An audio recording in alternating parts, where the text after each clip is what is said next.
Hey there, welcome to another episode of Behind the Mask. I'm your host, Sarah Joy, your friendly neighborhood interrogator turned clone, helping you get to know who the person is behind that screen name. Tonight, we're chatting with Aaron. You may know him as Brown Leader from Hyperspace Heroes. Hi, Aaron. Hello there. Tell us a little bit about yourself. So I go by Brown Leader online. I'm part of the Brown Squadron, a group of guys that runs Hyperspace Heroes podcast. We Okay. just passed our third anniversary of our very first show earlier in June. We were under a different name then. We did 25 episodes under a different name, and then we rebranded to Hyperspace Heroes. And yeah, we've just been podcasting. I've been a fan of podcasts for a lot of years. Um, and probably started with I live up north, up in northern Michigan, so I have a lot of time to snowblow, yard work, that kind of stuff. Got tired of listening to the same music decade after decade because as you get older, you listen to the same music over and over. And um, found talk radio for a while, but that gets all boring and repetitious, and there's not really good talk radio where I live. And so I found long form conversation through podcasts. Chris Hardwick when he was still doing Nerdist of all things, and um, he did an episode with Jeremy Irons, believe it or not, and that got me hooked on listening to Oh. podcasts. And so I was a fan of podcasts for several years, and then uh, my son, my youngest of five, he started one when he went off to college with a buddy of his. Some Gen Zers doing, they would find the most obscure movies and do movie reviews from their perspective. And I Interesting. around the same time I started studying stoicism for something to do, and so I started my own little podcast called the Rambling Gen Xer. It was mostly like dad advice as I was studying stoicism. Um, it They taught me all the tips and tricks on how to do it on the cheap, how to do it for free. It was audio only, Mm. and then I've always been a fan of Star Wars, and grew up on it. My first I saw Empire in the theater. That was my first film I ever saw in the theater, Oh, and that's so cool. always always loved Star Wars. Got to those child rearing years, got busy with all that. Still loved Star Wars, still enjoyed it. My kids enjoy Star Wars. They're fans. My youngest, that got me into podcasting, helped. He was big Darth Vader fan. They were around for the prequels, lived all that. Well, grow up, they move out of the house. I'm an empty nester. I go to Star Wars Celebration in Chicago back in 19, Hmm. and it just rekindled everything. And I've got a couple buddies at work. We talk Star Wars all the time, and the bosses started giving us side eyes because we were in the offices a little too much.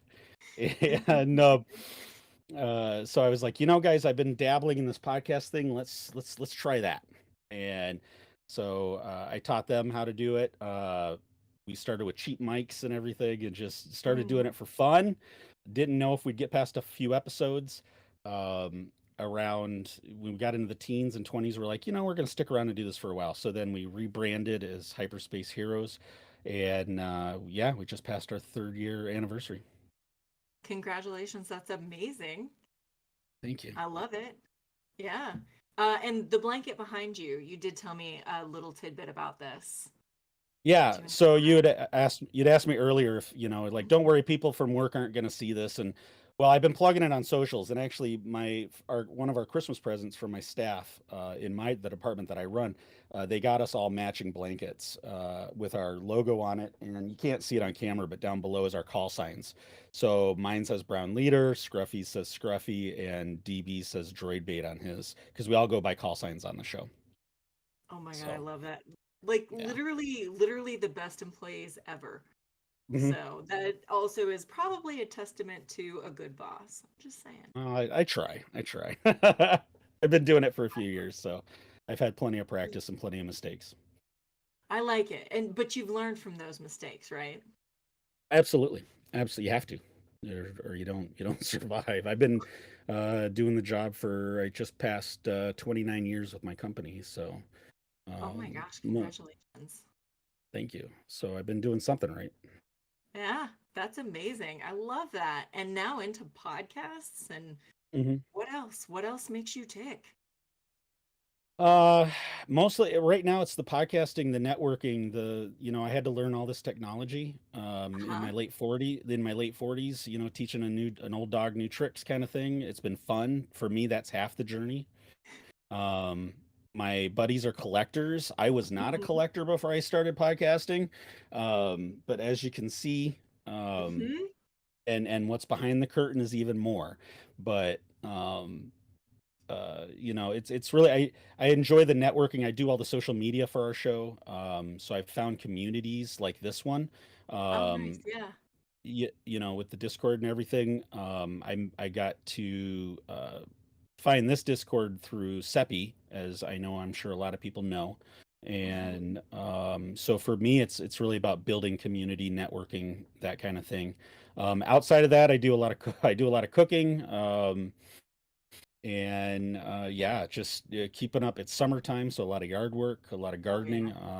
gardening. We've been growing. We've had a really successful garden the last few years. I love doing that. Nice. I love that. Okay, so because I am a big gardener as well, what is your favorite thing to grow? And then we'll go back to Star Wars for everyone. Yeah, no problem. So my favorite thing to grow when it grows Mhm. is broccoli. Uh, Ooh, okay. there, you have not tasted broccoli until you've eaten it fresh out of the garden. The stuff you get in the stores has zero flavor compared to what you can grow in your garden. It's amazing. Absolutely amazing. That I felt that way about carrots. I have yet to get broccoli to grow, but oh my Hmm. God, it's so good. But yeah. So anyway, that aside, you've also grown this amazing podcast. So other than like your first podcast, we'd briefly talked about this prior to starting the show Hmm. tonight. Tell what got you into podcasting? How did Uh, you get here? yeah. Like I was saying, I as you get older, you're listening to the same music over and over. You're doing chores, you're doing monotonous things. I have a decent sized lawn, so plenty to do outside between Mhm. landscaping and gardening and lawn care. And then I live up north where you got to have a snow blower. There's just no if and or you're plowing, and because I live up in northern Michigan, and so I have a lot of time where. I just either have silence or the rumble of an engine in my ear, and like I It's a said, I little got tired of boring. listening. Right, it gets Mhm. boring, and for a while I dabbled in talk radio just for something different. At least Mhm. a longer form of conversation. It was more than news. And then yeah, I stumbled across podcasts. I had an iPhone. I clicked the app and found Chris Hardwick's when it was still called Nerdist. Mhm. Uh, Before he rebranded to ID10T, I also found something called the Truth. It was like old modern day radio theater, which I was kind of Ooh. a cool, yeah, kind of a cool little Yeah, genre. yeah. And then from there, I became just an avid listener. I'll listen to, Joe Rogan, who is, depending on the guest, he has some very interesting guests from time to time. Um, I'll flip over to in a lot of different spectrums. I listen to a lot of Mhm. different things just for fun. Again, it's that long form conversation. If they get to be repetitive, then it gets boring. I feel But that. yeah, and then I uh, my youngest went off to college and he started a podcast, a Gen Z podcast, with a buddy of his best friend from high school who was still living Mhm. here. He went down to Grand Rapids, so they had to figure out how to do it. On on basically a college kid's funding, which is zero, and so Mhm. they figured out all the tips and tricks to do it for free. Um, one New Year's Day, I downloaded a book on Stoicism just for something different, New Year's resolution kind of thing. Started reading it, and I was Mhm. like, my kids are all out of the house, and I wanted to give them still continue that dad advice, I guess, right? As I'm Yeah. reading it, and and the Stoicism was giving me words to thoughts. So I started my youngest. We go we call him Brownie One and Brownie 1.5 on the show. My youngest kid and his best friend, because they were Mhm. huge contributors to what became Hyperspace Heroes, Oh, I love that. and we yeah, I started dabbling. I just started dabbling. I, of course, over planned or had bigger expectations than what it was. It was a lot of work. Really kind of failed at the first format. Uh-huh. Took almost a year off. Rebranded to where it was 15-minute, 5 to 15 minute segments while I drove to work because we do our best thinking when we're driving alone, right? And so Absolutely. I figured out how to do it for free through Anchor, which is now Spotify. And while I drove, so you hear the engine in the background, it's right off the cuff, no editing, raw. So that was kind of my first step into podcasting. And I would post it by the time I hit the parking lot at work. Oh my And gosh. yeah, and it was fun. It was fun. It was easy. And I found Mm-hmm. that both my youngest and his best friend would listen. I think I Aw. had four listeners. They were two of them, and but the point was, and just like Stoicism teaches you, you're just building. You're just building. You're getting better and better and better. And I didn't care about. I didn't have to worry about a perfect product because I was just doing Hmm. something, you Yes. know. And over time you start to hone your skills, and then that led to the Star Wars podcast. Hmm. And originally we were and for any sensitive viewers or listeners, our first name was Alderaan A-holes, and which is kind of where Brown Squadron came from.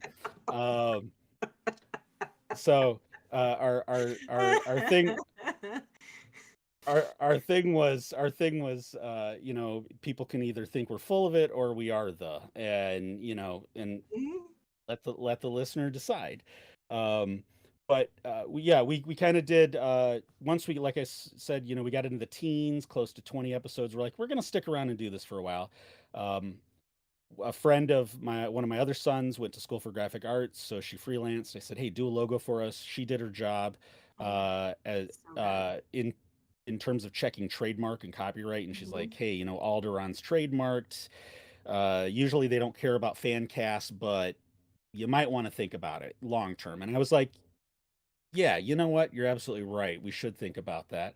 So we Hmm. rebranded after episode 25 and started the clock all over again. And um, I don't know if you could see it, but like on this logo right here, that is actually like Princess Leia's hair buns. That's what that's modeled after. Oh yes, Because amazing. eventually we want to get so successful that we have custom headphones that look like her hair buns. That's one Oh, of I our love it. goals eventually. But yeah, we rebranded, and then we're closely, mid-August this year we'll hit episode 100. So Oh, that's amazing. Congratulations. thank you. Thank you. Yeah, and it's been a journey learning social media, learning the tips and tricks. We upgraded our equipment over time. We've been able to, my two buddies are bigger collectors than I am. They have a lot of the original stuff from when they grew up. So Oh my gosh. we've gotten involved in on the collector side of things. There's Hmm. some great groups out there that do that kind of stuff. But I'm always looking for different content. And so I had Seppi on the show Hmm. probably, when was that? So maybe 6 months ago. He had launched the Kickstarter for Conquest Princess. Yep. And Yep. so I wanted to have him on. I wanted to get, I love diversifying what we talk about. We'll talk about anything and everything Star Wars and nerd culture, as we call it. I love it. Um, so that fits right in. We had him on the show. The guys love him. I knew what they were in for having Seppi on the show. And so then he mentioned Mark. He's like, there's this thing that Coruscant Nights, and I Hmm. started listening. I started listening right away because I love podcasts. I'm just a listener, and listened to Mark's Night of the Living Yeast episodes, and that got me hooked right away into Coruscant Nights, and I've been listening ever since. And I actually went back and I'm listening from the very beginning. I'm still in season 1 right now. Oh my gosh, that's So, amazing. Where are you at in season one? um, oh, what's his name? It was a Polis Mossen doctor, who has to go get Oh, a, yes. yes. Hmm. Yeah, yeah. Super So, shades of um, gray in that one. yes, Love it. I'm on part Fife. 3 right now. Yes, Yes. Fife. Yep. Hive. Love it. Mhm. Real good guy. No, he's not a real good guy, Mark. No, not at all. Oh my god, I love that. And you guested on Coruscant, correct? Not yet. We're Not going yet. to. Yeah. So Mm. actually, we are in the process of character creation right now, and so our full title of the show is Hyperspace Heroes: The Legend of Brown Squadron. And why I put that in there, I'm not exactly sure, but something told me to do that when we rebranded. And Uh-huh. Mark is actually going to give us the opportunity to kind of create some legends for Brown Squadron as part of I'm not Coruscant surprised. Nights. That's Yeah. amazing. That's absolutely amazing. You all are going to have so much fun. We I don't are. know. So you have a gaming background, correct? I I do. ask I do. originally. Right. Yeah, exactly. How did you know that? Um, Right. So so yeah, weird. so uh when I was probably in 80, gosh, long time ago in a galaxy far, far away. Um, so when It I was wasn't that long probably ago. right. Probably when I was 8 or 9, some friends Uh-huh. had the starter kit for Dungeons and Dragons, Yes. the red box, and Oh yeah, okay. and so we played, and I found it interesting at the time. But then we moved from there to Michigan. I was living in Mhm. Virginia at the time, Oh and nice, okay. yeah, moved around a lot, and settled down in Michigan, and didn't really play much until I got to high school, and I met Seppi actually. We were in high school together Hmm. for a couple of years, and we all there was about 6 or 7 of us nerds that just kind of coalesced around each other, and we became a play group. And I love it. um, even back then, he was already starting. You could see the creative bug in terms of he was already designing games back then. And but we played D&D. We Hmm. played Shadowrun Oh when that yes. was new. Hmm. We played BattleTech, and I'm trying to think of what else. I think those were the big three, and then whatever games Seppi designed, we would play. Do you So remember any of the games that Seppi designed? This is more me being curious than anyone I asking. I do, and I bring him up, and every time I bring him up, he's like, "Shh," and because he says he's got him in the wings. He might be bringing him out at some point. Oh my gosh. Um, but like one in particular, I won't bring up. I'll Mhm. leave that for him. But there was one that we loved playing, and do you remember the old Micro Machine Battle Beasts? Oh my Uh, god, the yes I do. So he designed a wrestling game, a WWF style wrestling game with battle beasts. And you designed your own moves based on the animal. Hmm. And I had a tag team that went undefeated, and the guys would get so mad because they were trying to design teams to take me out, and nobody could take me out. And I think it was a ram. I want to say it was a ram and a bear, but so yeah, we play tested a lot of stuff, or several different styles of games for him, That's so and awesome. back then, Uh-huh. um, and then I went off to college. I found a D&D group in Mm, college a little bit, but you're starting that transition period from college to real life, um, and right. then got married and kind of moved on. I think I might have my shadow. I don't have it handy. I think I might still have my Shadowrun player guide somewhere, but Nice. and I held on somewhere. I have a bag with all my original dice. I was starting to become a dice junkie in As high you should. school. I love dice, but Good. um, Continue that. That's excellent. right. And to bring it around when we had Mark and Seppi recently on the show, Hmm. and to talk about Coruscant Nights, and we actually started the character generation a few weeks ago. But I love Yes. character generation so much. I had to track down a copy of one of the books, and it Oh was not yes. cheap. But for me, Age of half the Rebellion. Hmm. half the fun is just reading the source material, and I absolutely love it. Oh my god, it's so good. It's so good and well done too. Mhm. Yeah. So yeah, so that's kind of the extent. We're just kind of like I said, now just kind of getting back to it. My one co-host Scruffy, he's never Hmm. played anything RPG, and Oh, this will be Droid so good. it will be, and then Droid Bait has. I'm not exactly sure what he's Hmm. played in the past, but he filled me in a little bit yesterday on what his character backstory is, and I could tell he was already reading. What's the third one? Forces of Destiny. I could tell he was reading some of the Nice. material Yeah. Nice. because he already had kind of a concept for what category and career, and he was further ahead than I was. Mark had to hold my hand quite a bit on my character, but um, and explain every little thing to me. But Right. Nothing wrong with that. I also had that experience with Mark and tend to go through that every time. He says in Mm. the chat that you did great, and also that Seppi's Micro Machines BattleBot RPG still exists in some form. Right, yeah, So that's it was a very great exciting. game. I Yeah. love that. I love that. I think that Mm. I'm sure the copyright will be running out on Micro Machines very soon because I have not seen Hopefully. those things come back. Right. So, Right.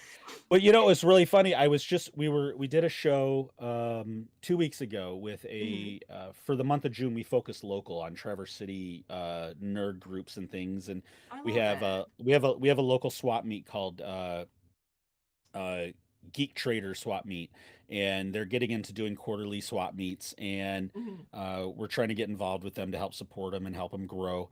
And when I was talking to the guy in the back on his shelf, I could see some Battle Beasts. I could see some my. And you're like, So let me there's, get closer. yep, exactly. I love that they still exist Hmm. somewhere in the world. Oh my gosh, yes. Oh, I Right. love that. That is amazing. So yes, you've got Brown Squadron Legends. I like that. We're gonna go with that. Oh yeah, Legends. Brown Squadron. legends. Yep. Hmm. Coming up with Coruscant Knights. So how do you feel like your current, and I want to ask you this after you experience Mark as a GM for a little bit because he is very different from what I've ever experienced before in like the best way. So tell me about your past gaming experiences, like the group you started with Seppi, um, and college. Like, what do you think those groups taught you? Um, Great question. So like with Sep, upon reflection, Mm-hmm. looking back, I guess probably that it taught me that I was limiting myself too much. I had Ooh. certain styles that I liked. D&D. Um, Mm-hmm. I loved who didn't want to be the ranger, the wielding ranger, kicking butt because of Dritz and the Forgotten Realms novels and um I did try to kind of step out a little bit. Like we had one group where we had like one of our friends DM'd it, and it always became dubbed the Saga. It was the most epic one we ever did, right? And I was Yeah. a I s- after he killed my ranger off because I had rolled really well, and I think I had like an 1865 strength, and I was just demolishing everything. Um, I went the exact opposite, and I went with a Mm. blind cleric. And yeah, Ooh. right. And that was very challenging. It wasn't as Mm-hmm. much fun, obviously, but it was much more challenging. Um, in college, I tried to kind of step out a little bit. I forget what edition that was. But I know I played some sort of like a tiger species type person, and I don't know if we really ended up playing that many adventures. We didn't. I don't think we got past character creation. I think we had one or two sessions, but that was about it. Um, Yeah. but As yeah, college trips go. just yeah, right, and just trying to and I did play, computer games. So Mm-hmm. your Forgotten Realms games. And again, what did I end up being? A dual wielding ranger. Right. I mean, it was. Uh, I get that. so right, your comfort zone, right, and Mm-hmm. the Shadowrun definitely was a different Oh type yeah. of game, and started. I thought being what was it, a fixer, a driver would be fun, but it actually Okay. ended up being one of the boring roles because I sat there in the car waiting for the group to pull the heist. And then vehicle and vehicle combat in that game is it's a little tough, not as tough as hacking, but Hmm. as from a role playing perspective, but still, and then I think I played my favorite character was I think I was a Native American sniper or something like that. Um, Hmm. and that was fun to play. It's definitely a little more involved in the combat. Oh yeah. Um, and then BattleTech's not exactly an RPG, so it's a little different, but um, really just not to be afraid to try something different. So like with our I group that love we're that. designing right now Mhm. for Coruscant Knights, I think most of the guys are going to end up being force sensitive. I'm not, just to be something different, so I'll be a little more limited. Mhm. Um, my character's not the most battle hardened, but that's okay. I'm just gonna have fun and Yes. and just kind of play out there. And I've been listening to Mark as a GM. Been I'm going back and studying and listening, and I I gave the love few it. guys. I gave the guys a few tips behind the scenes, and I'm like, all right, somebody's going to want to take computers. Somebody's make sure your vigilance is up, make sure your perception is up, you know, Mhm. things like that. Because it's more what I've discovered listening to the episodes and what I'm learning about this game system is that it's just more story based. It's more narrative based. And yeah, Yes. you have the action. Absolutely. Mhm. Yes, you have the combat, but it's like Star Wars. It's really just ultimately about the story and about Correct. the fun nuances. I like his stories that have a little more noir built in. Carp, Mhm. love Carp. I think Carp is absolutely hilarious. Um, Carp only gets better, and I will tell her that for you, from right. you. Um, and I love the world he's built. The fact that you're seeing similar locations, because I was listening to current episodes and then I stopped to go Mhm. back. The police station that's burnt out. The Yes. and moving Carp from an NPC to a PC, and having those characters, and then like the one with Fife refers back to the vampire episode with Yes. the slicer and the doctor, and just Mhm. seeing the interconnectivity is very cool, very very cool. It's uh, it's it is the RPG version of headcanon that we all had Oh growing yeah. up with Star Wars, right? Mhm. And and and the current when you watch current Star Wars, we talk about this on our show, which is every time you watch a live action or an animated series now with Disney Star Wars and what they're Mhm. producing, as fans, we're 5, 6, 7 steps ahead in the story, and they only end up moving two or three. And then we're like, what are they doing? Because we want all this interconnectivity. We want the Easter eggs. We want because this is what Right. we've built in our heads through headcanon over all the years. Absolutely. Absolutely. And they like to bring it in and just tease it a little bit, and then it's gone. Hmm. Hmm. Or they never quite go there. Oh, the I latest feel stuff like the latest so stuff she much. put in Acolyte is absolutely amazing. Yeah, so Uh, I am actually up to speed on that. So if anybody's not up to speed, we'll try to avoid spoilers, but no Yeah. guarantees. Oh my gosh, I love it The amount so of lore much. she brought in, yeah, the amount of lore she brought Hmm. into this episode was very impressive. It definitely upped. If anybody says Headland doesn't know her lore, Oh no, no, she you don't she know what. is next level. Yeah, Yeah, she is. absolutely. So Yep, yep. kudos to her. So for sure. I was there for it, and I'm a big, is the Jedi way right person. Hmm. So Hmm. I love seeing that coming in, and like us really being forced to deal with some moral dilemmas, like who was presented as the good folk, like the good guys are not so much the good guys. So Hmm. it's good to sit and wrestle with. Oh yeah, Sometimes. we as Gen Xers, we're not afraid to laugh at what we love and make fun of and pick apart what we love. And Right. we've been joking about the Jedi stealing kids for several years, and so Why does y- nobody talk about this? you Yes. know, we doesn't mean we don't love Star Wars. We absolutely love it. Right. I Right. love and adore it, but we're also not afraid to kind of poke fun at it at the same time, because you got to have fun. In the Absolutely. end, for me, Star Wars is all about having fun. So you got to Absolutely. have, you Yes. know. this was not a serious movie that was written to like be thought provoking. This was a hero's journey, a one-off hero's journey that ended up turning into an entire universe. And of course it Hmm. contradicts itself. Like Hmm. there's nothing wrong with that. Right, exactly. Then you're going to Yeah. get that, and the more you develop the universe, which Mhm. is amazing that we're fast approaching 50 years of this universe, which is crazy to think. Oh. um, I'm a but little the younger point, than you, but not much. right? So that's Uh, so oof. Okay. but my point is, you're going to get that, as you expand that universe, you're going to get those things, and you're going to have to retcon a little bit from time to time. Right. You're going to get contradictory things, and it all goes, it really, if you think about it, it all just goes back to from a certain point of view, right? Mhm. It's telling stories from a certain point of view, or from somebody else's point of view, and I think that's Right. great. Yeah.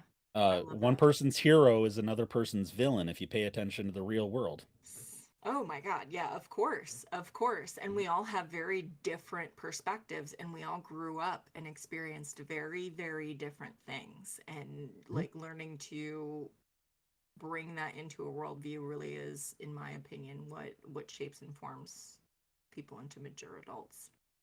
Mhm. But also, like you said with your gaming, experiencing something different, experiencing that blind cleric and not being afraid to try it. Right. So, love it. We just love life lessons. We like to bring it all Hmm. back. All right, I'm Right on. actually going to get to some questions that were asked. I'm having just an absolutely delightful time talking to you, Aaron. Thank you. Well, thank you. Thank you. So, I feel like we covered, Mark had asked, what was your first Star Wars memory? We had talked Oh, about this a little bit. Let's expand on that.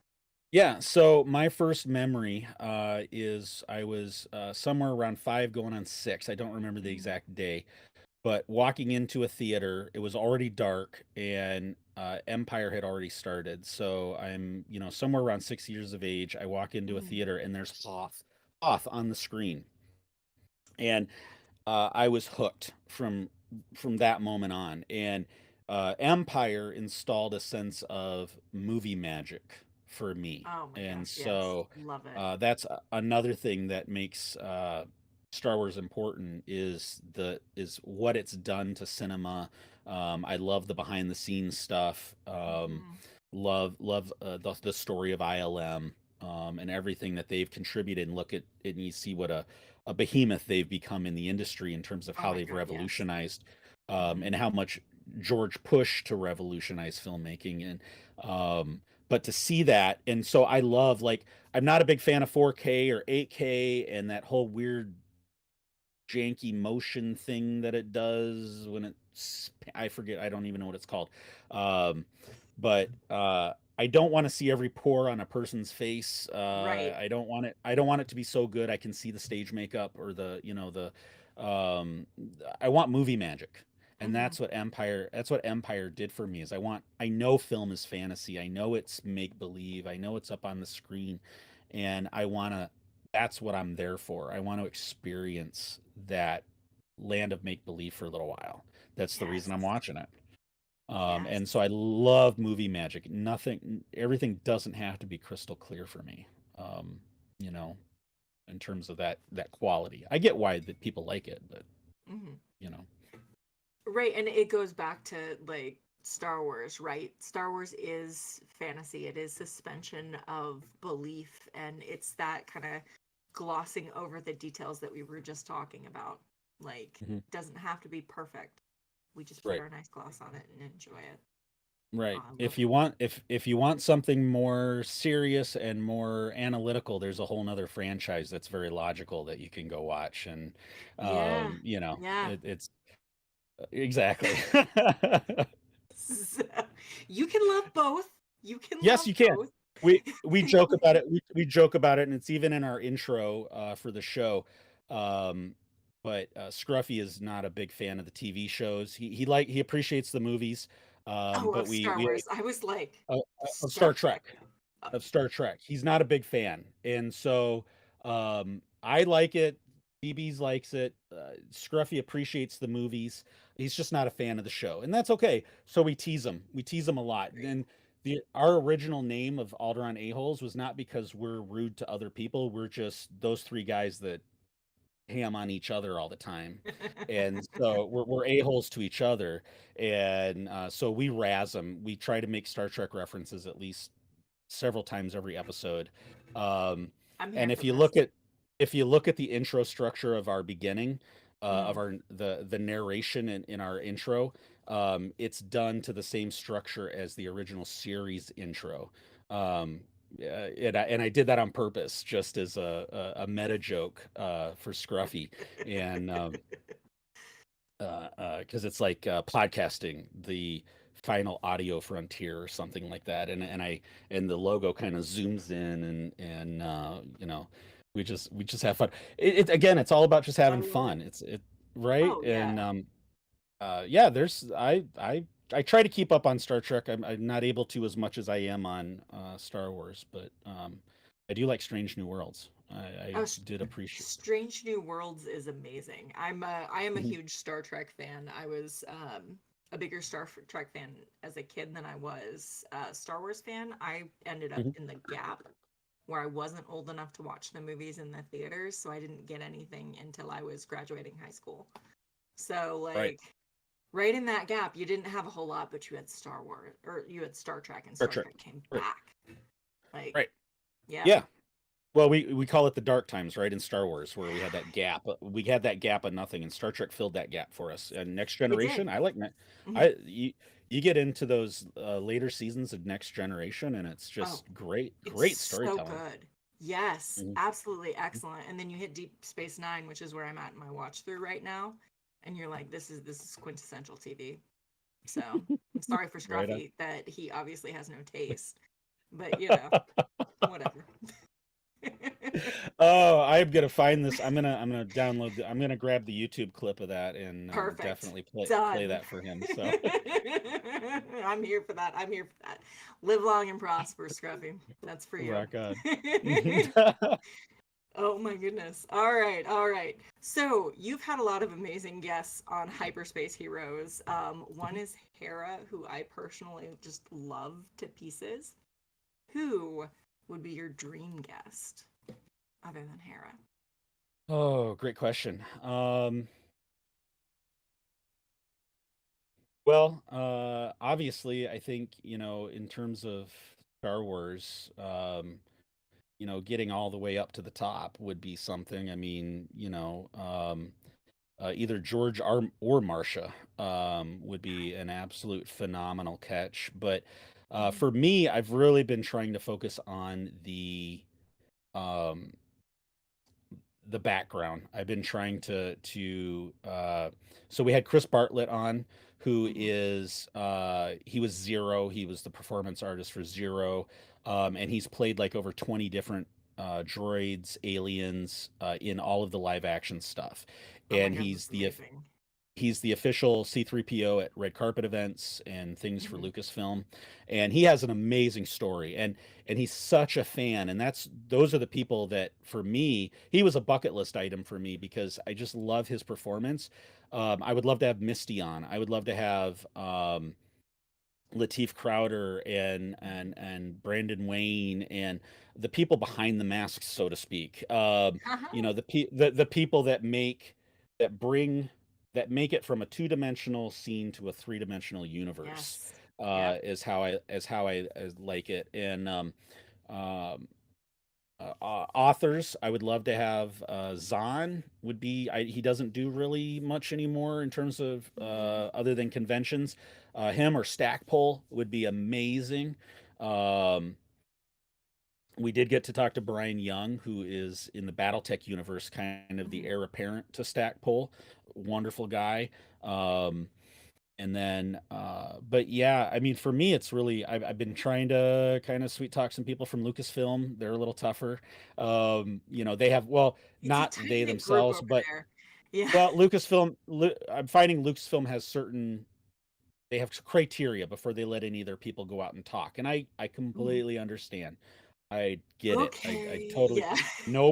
I'm not offended. I get it. Lucasfilm, your PR said no, media relations said no, no worry about it. But even just getting to talk to some of them, off, on socials has been great. Wonderful. Because I Yeah. love these stories. Because what I love to get are the people that are the fans that are now getting to do it. We have a guest lined up Hmm. for our 100th episode, and fingers crossed. He's current. They are currently. They'll be shooting around the time, and I'm hoping their shooting schedule doesn't adjust. But they are in current live action Star Wars, and another one of my bucket list ones. But it's, and again, not a main named character, but somebody that everybody's going to recognize, and Hmm. one of my favorites on the shows. And it's talking to people like that, and another person that was a fan and got noticed and brought into Star Wars. And I think I love it. those are the people that I really truly appreciate hearing their stories, because they're Hmm. living. When we talked to Chris Bartlett, I was like, "You're living the nerd dream, man. You're living our Oh yeah. dream." Here we are, uber Star Wars fans, and you're getting to be in it. And so in a way, it's kind of vicariously living through their experiences, getting to talk to them. Oh my God, that's So, so cool. That's so cool. And it brings such a unique perspective, right? A unique and um happy is the word that comes to my mind. Like really positive perspective to mhm, it. I know this is a yeah, fandom that sometimes can be a little rough. yeah. So Mm. it's nice to have that wonderful Uh, positivity. I guess my dream one, because obviously Lucas is kind of, that's a pie in the sky kind of thing. So Right. I The guess raccoon really, whale, yes. I guess the most realistic dream one would be Filoni. I mean, to be able to talk to him for a little bit, I think that would be the creme de la creme, Oh yeah. of the top. Him, or maybe Doug Chang. So that would be kind of cool too. We'll put it out there on this podcast. Oh my gosh, why did I say that? Market immediately the chat is gonna blow up. On this video Sorry. talk show. Right, video talk show. Well, Ugh, it's there funny. it is. It's It's not funny. a podcast. Uh, that's kind of how we got Chris Bartlett. So we do a second series in the show, and we're on hiatus from it right now. But we do a second series of little short bits. They're audio only. They're called Wooks-Ups, where we take a letter of the alphabet, we go to Wikipedia, and we find a random article, and we read the article. We make some funny comments about it, and then that's it. So 8 to 15 minutes, maybe 20 minutes. And I did one on Zero, and Ooh. for anybody that's on Star Wars, in the Star Wars Twitter space, there is a Uber fan by the name of Rural Farm Boy. And if you're on Star Wars Twitter, you know who Rural Farm Boy is. He is a mega listener. He always posts his list of what he listens to. He'll listen to a dozen and a half, 2 dozen podcasts a day, Star Wars related. He's just an Uber fan, and he retweeted our social post about Zero to Chris, and Wonderful. Uh-huh. he was like, "Hey, Chris, you need to come on their show." And he happened to see the post, and he DM'd me out of the blue and was like, I keep seeing these posts that I should do your show. Let's do it." And I was like, Oh my God, that's amazing. "Okay." Right, yeah. Yeah. So I Sure. will take all I'll take all the shout outs I could get for sure, because you never know. I mean, honestly, you just never You're know gonna who's love going to it. see it or listen, and Right. and go from there. So, Oh my God, I love that. And like it's a testament to how well you all treat people that they feel safe coming on your podcast, right? Mhm. So your podcast and not a video talk show, which are two very different things. As I'm now getting Well, harassed in the chat. aw, come on. Lay I off. Lay off. know. That's We, right. we Mark. started doing live streams in January of this year. So we Mhm. started with like episode 70 or something. And Oh wow, okay. but I still call them podcasts, and potato. I mean, it's kind of a generic term. A podcast is kind of the generic term, I think, now for a lot of content Everything. creation like this. Yeah. Right, And right. Or the um talkies, as we used to call them in the 20s. right. There you go. Right So, on. we are in the That 20s. There we go. We're right Yeah. back 100 years before. Neither of us Some have people some people may get this reference, but the shadow knows. Oh. And Mhm. Mhm. uh, Mhm. but Oh my gosh, I was a big fan of all things A Shadow. The Hmm. radio show, the comic, both the Saturday comic and the comic that's printed. I still have a bunch of those. I The remember movie, we my did that. stepmom used to make me listen to the radio theater, and at first I was like, "Oh," who wants their parent to tell them what to do, right? But I'm so appreciative of it now, and listening to Hmm. and that's why when I found a modern day radio theater, I was like, oh, that's kind of cool, it's very, very retro, but cool, modern at the same time. Yes. Oh my gosh. So, okay. Growing up in the Midwest, and Michigan is still technically the Midwest, even though it's the North. Michiganders are very much Midwestern folk. Did Yeah. you listen to Prairie Home Companion? No, actually, I did not. Oh no. Okay. Yeah, no, Interesting. I mean, well, I moved to Michigan when I was 11, so Mm-hmm. middle school to high school. So I went straight from classic rock to heavy metal, and that's pretty much all I listened to. And Okay. I wasn't because that was the heyday of metal. So, um, back when I was listening to it. So, I'm not listening to talk radio. Heck with that. NPR, what? And heck with that. Um, Now I do enjoy when I do happen to catch it. I do appreciate Wait, Wait, Don't Tell Me on Oh NPR. yeah. I think that's a hilarious show. I love that show. And every once in a while, I've caught snippets of Prairie Home. Oh. But yeah, I was not a regular listener. Okay. Well, now you can appreciate it. It's quintessential radio. Hmm. Nothing quite like Riders in the Sky, like for a way throwback. For anyone, I've got at least one person who's listened to it before. Oh my god, I love it. Oh, okay. So, very important question. Also, apparently from Seppi. Oh, Um, Space whales, yes. Space whales, no. Space Whales, yes, absolutely. Excellent. Hmm. Excellent. I I'm all totally. for it. Yeah. Mhm. Why not? Yeah, I think that was one of my favorite scenes in Mando season 3 was when they're in hyperspace and you just see the silhouettes of the Yes. Purgle. I mean, that was what Mhm. a nice little and the fact that they didn't do any more with it, they just let it be.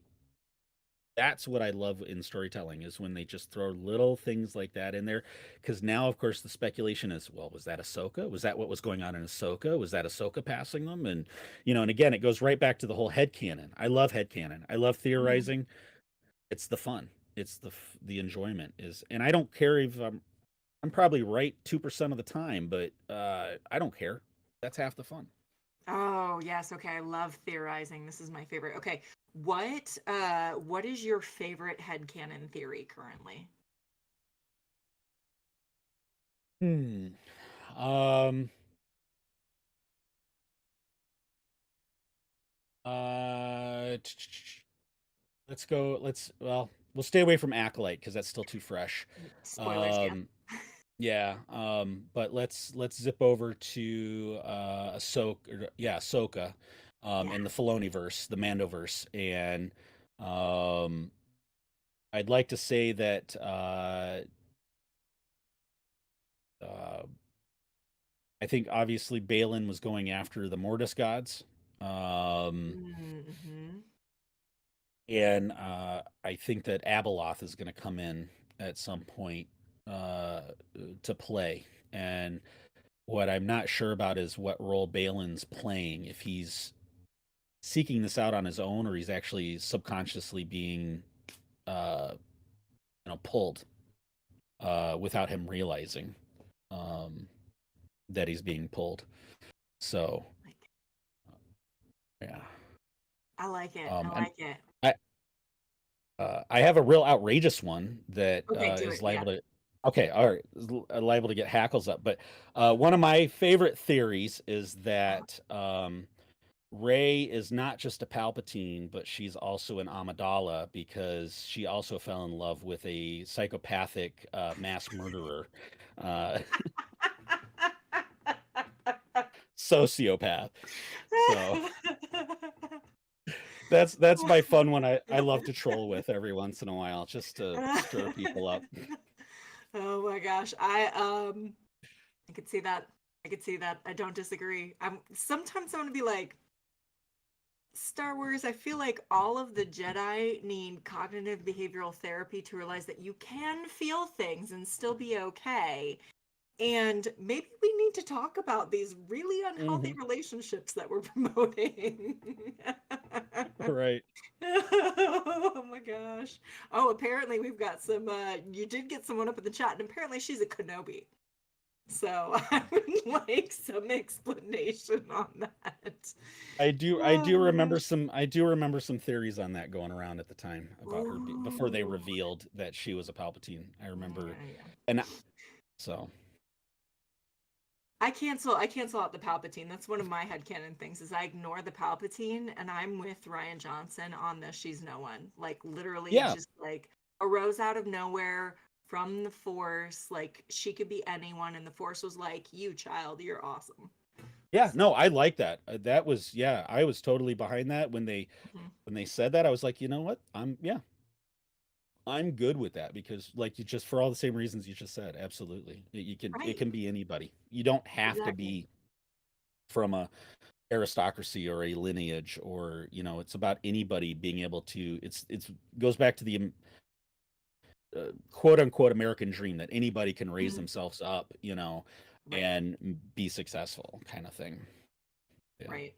I love it. I love it. Yes. Okay. So I've got another. We're going to go back probably for one more or a rapid fire round from the questions in the Yeah. chat. But before that, I do want to know what have you learned from Star Wars that you've taken to your everyday life? What has Star Wars taught you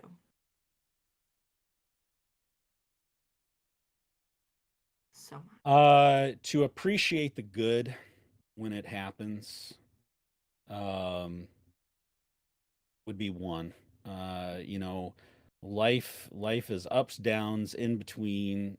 It's a lot of work. It's a lot of trial and tribulation. And when things are running smooth, appreciate them in the moment.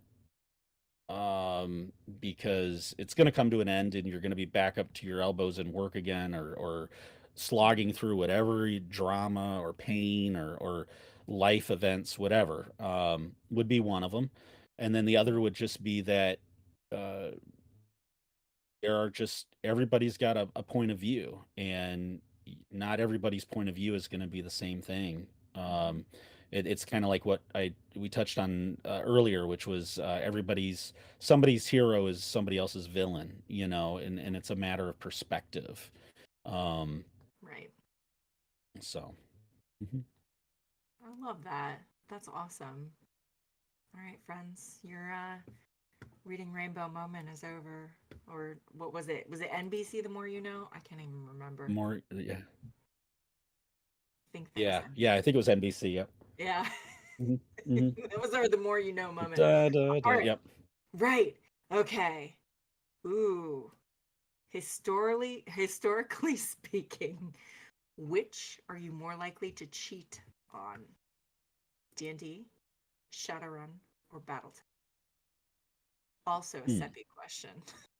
He uh knows. He knows if you let's see. lie. Probably Probably gonna say D&D. I think the opportunity to cheat is a little more often because depending on where you're sitting, not everybody's gonna see your dice rolls. Very So, true. yeah, How many dice probably. rolls did you cheat on in Seppi's game? Follow up. So, good question. Um, hmm. No, I'm not exactly. Well, I think the last adventure I played with him, I remember sitting at his dining room table, so there was really nowhere to hide the dice rolls there, and he So typical, very traditional Seppi fashion. He fashioned this character in this adventure. He fashioned a character for me, Hmm. and what he did was, my character would black out, and like I was peaceful when I was playing the character, but I also carried this weird totem around. It was a Uh-huh. spine with a skull, and I would black out, and I'd have to leave the room. and like I myself would have to leave the room, and I don't know what my character did. It was very fun. It was very cool. Oh my god, Uh, that's awesome. so he was rolling the dice for me half the time, but Uh-huh. so I don't know how often he cheated, but on those dice rolls. It's But not cheating when you're the GM. right, It's storytelling. sculpting the story, right? Right, right. Yeah. Ah, oh my god, I love that. All right. So also question from the chat. What is your favorite background detail in a Star Wars film?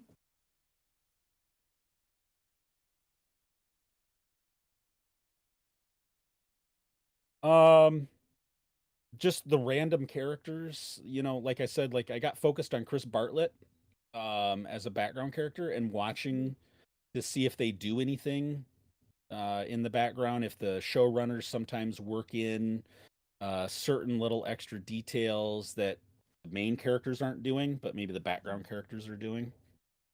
Um, so yeah, so just yeah, the background characters really just kind of flushing that world out. I like it.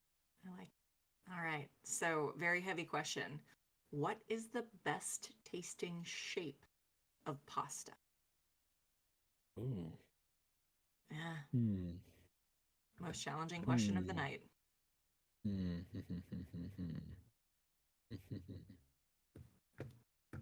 I would probably have to go for a nice, like a nice, slightly thicker fettuccine, so a flat kind of but broad noodle. Okay. Um, yeah, that's probably what I'd have to go with. Interesting. The chat Hmm. agrees with you. This is the correct answer. I think it's dinosaur, but whatever. It's fine. Hmm. That's amazing. All right. Ooh. Okay. Who are the riggers of Star Wars? Oh, Yeah. the rigors of Star Wars. Hmm. Deep In Shadowrun turn, lore. yeah. Um. Well, let's see. One would be what DJ from the sequel trilogy, right? Because you're talking Mm, riggers, so you're talking your slicers, right? Your your slicers in slicers. Star Wars, they would be the slicers. Hmm. Um, there really hasn't been a lot of them, and that's kind Yeah. of, I think, that's kind of a missed area of opportunity, I think, in terms of. But Star Wars also exists as a uh, disconnected. They're not a network society Hmm. in terms of their computers. Uh, but other than that, it would have to be the droids, right? So R2, Ooh, your yes. astromechs are really your riggers.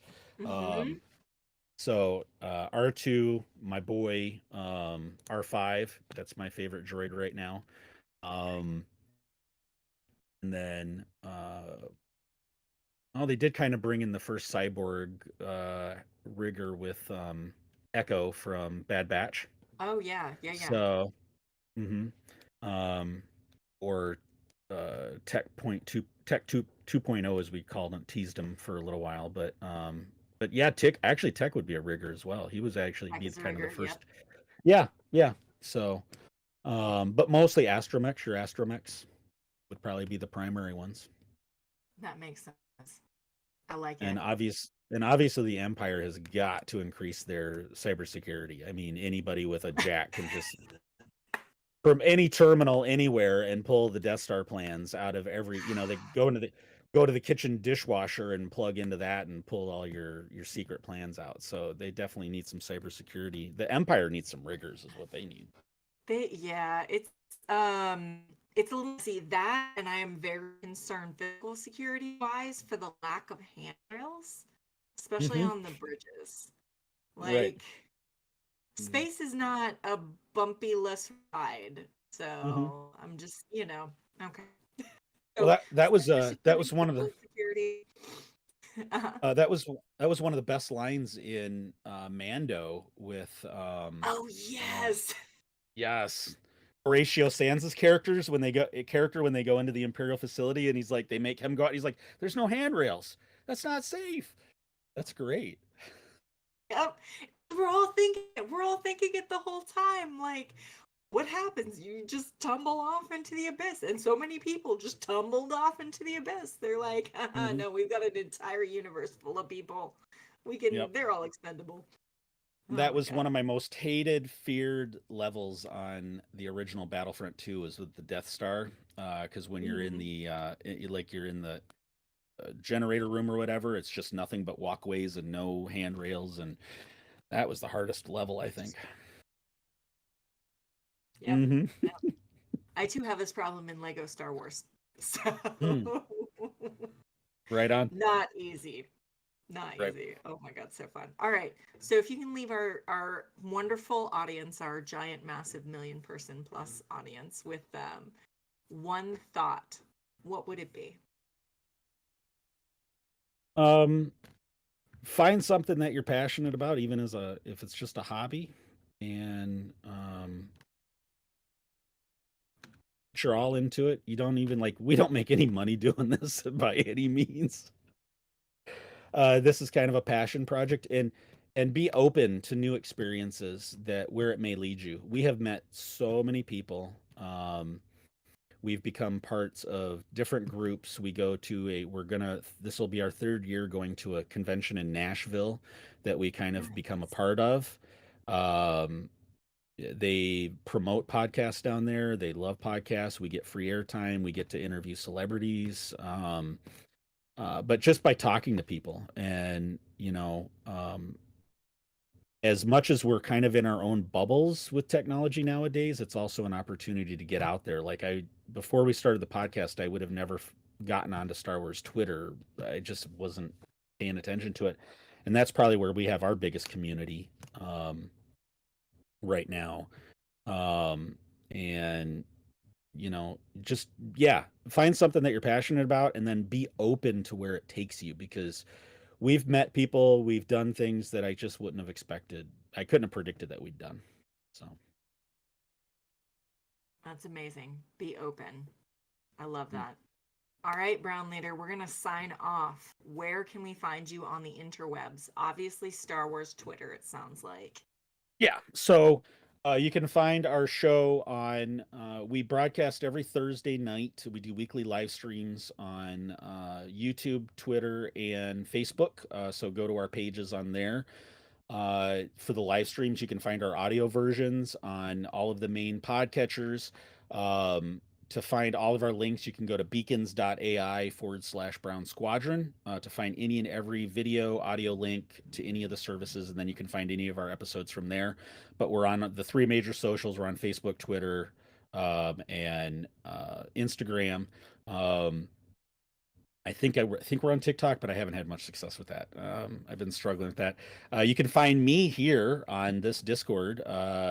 So I am a part of this Discord. So reach out, say hi. I try to log in as much as I can, but being the social media guy, and then hopefully you'll be finding us on an episode of Coruscant Nights soon. Or a So couple episodes. We're looking forward to right, those. And we will all find out what the legends of Brown Squadron actually are. right So on. it'll be amazing. Thank you so much. I appreciate you coming on tonight. We are now going Yeah. to smile and wave as Andrew plays us out.